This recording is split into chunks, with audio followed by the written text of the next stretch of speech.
Hi everybody, auth-kylausti-auth here, Brisbane Center after Michigan State's 106-82 win over Florida Gulf Coast. Here's my three takeaways.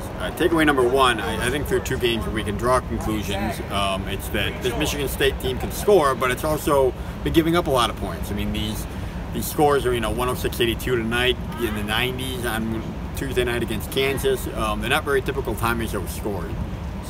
Usually down in the 70s, 60s with his defense. So I think, obviously good news, they're scoring. Bad news, they're going up a lot of points. And I think part of the reason it's a little higher, and Michigan State's really pushing the pace a lot. They're running their fast break a lot. So I think some of it's possessions.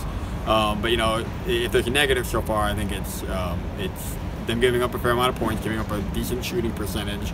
It's expected a little bit against Kansas. They get the 24-point win tonight, which is good, but I think 86 points is really going to stand out, to a Florida Gulf Coast team, kind of a mid-level team, and probably the biggest thing going forward with this team. But, if you score that many points, you're going to give yourself a little bit of cushion, so they're going to survive, and I think they'll be able to be okay for a while with that.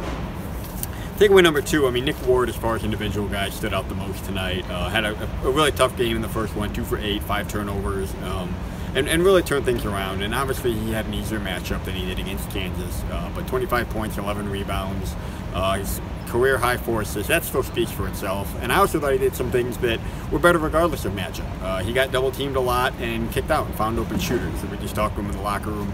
That's something he was really proud of, something he's worked on a lot, and I think that can kind of take this Michigan State offense to the next level. If Nick Ward is really not the black hole in there, and if he's making assists and finding those open guys, the guys are certainly open when he gets the ball. I think if he can continue to do that against better teams, that opens up a whole new kind of section for this offense here. So it was good to see that from Nick Ward, and not just a lot of good energy from him.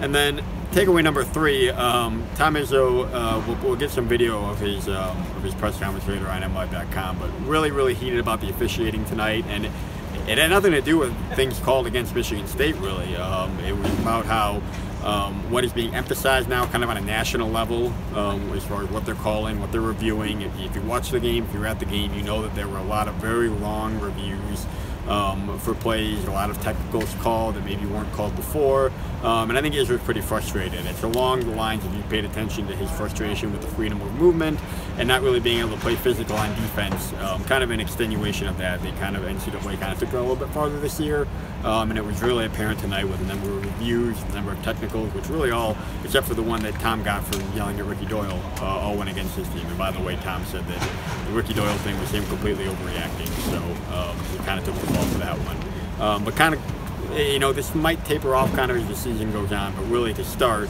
it's something that's pretty frustrating for Michigan State right now. So I'll do it. Michigan State is back on Wednesday against Louisiana Monroe, and stick with MLive.com/Spartans for all the coverage.